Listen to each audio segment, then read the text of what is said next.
Assalamualaikum warahmatullahi wabarakatuh. Saya Natasha Baradwi Cahya, D3 Keperawatan semester 4 akan menjelaskan tentang osteoporosis. Osteoporosis merupakan kondisi berkurangnya massa tulang dan gangguan struktur tulang yang menyebabkan tulang menjadi mudah patah. Etiologi dan faktor resiko osteoporosis. Osteoporosis merupakan silent disease yang dimana kehilangan massa tulang tidak disertai dengan gejala ataupun keluhan. Seseorang yang mengalami osteoporosis tidak akan menyadari bahwa ia osteoporosis hingga jatuh, menabrak sesuatu, terpeleset, hingga mengalami patah tulang. Beberapa tanda osteoporosis yang harus diwaspadai yaitu pertama, deformitas atau perubahan struktur dan bentuk. Kedua, nyeri dan memar yang terjadi setelah jatuh, di mana proses jatuh tanpa terjadi banyak tekanan atau trauma. Yang ketiga, sakit punggung yang terjadi pada tulang punggung secara tiba-tiba.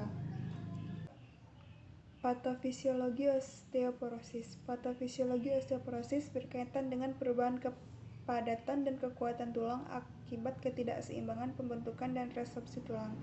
Kepadatan dan kekuatan tulang ini ditentukan oleh aktivitas osteoklas untuk resorpsi tulang.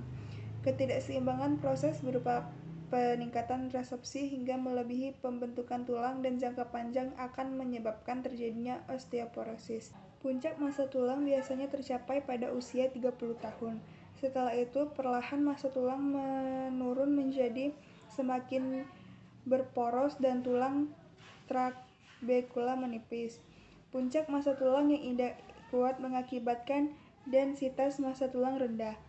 Berbagai faktor risiko seperti penuaan, hipogonadisme maupun kondisi menopause, laju turnover tulang yang tinggi akan meningkatkan kehilangan massa tulang sehingga menurunkan kualitas tulang.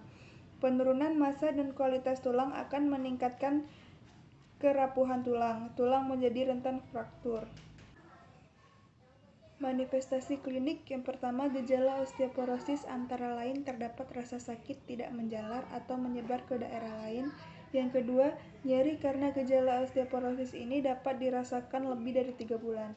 Ciri-ciri pada umumnya terdapat pada perubahan fraktur pergelangan tangan, tulang belakang, atau pinggul.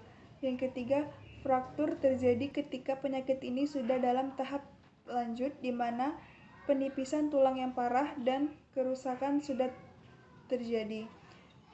Yang keempat, pada tahap akhir gejala osteoporosis meliputi sakit punggung, nyeri tulang, fraktur, tinggi berkurang, postur bungkuk, dan sakit leher semakin parah jika terjadi patah tulang belakang. Pemeriksaan penunjang yang pertama, pemeriksaan laboratorium yang berupa penanda biokimiawi tulang. Yang kedua, pemeriksaan radiologi. Yang ketiga, pemeriksaan densitas massa tulang. Pencegahan osteoporosis. Sebenarnya pencegahan osteoporosis sulit untuk dicegah, tetapi ada beberapa cara untuk mencegah osteoporosis. Yang pertama, berhenti merokok, berhenti meminum minuman yang beralkohol, melakukan pemeriksaan berkala jika sudah menopause, berolahraga secara teratur, dan mengonsumsi makanan-makanan yang bergizi. Sekian penjelasan dari saya. Jika saya ada salah, saya mohon maaf. Kepada Allah saya mohon ampun. Saya akhiri. Wassalamualaikum warahmatullahi wabarakatuh.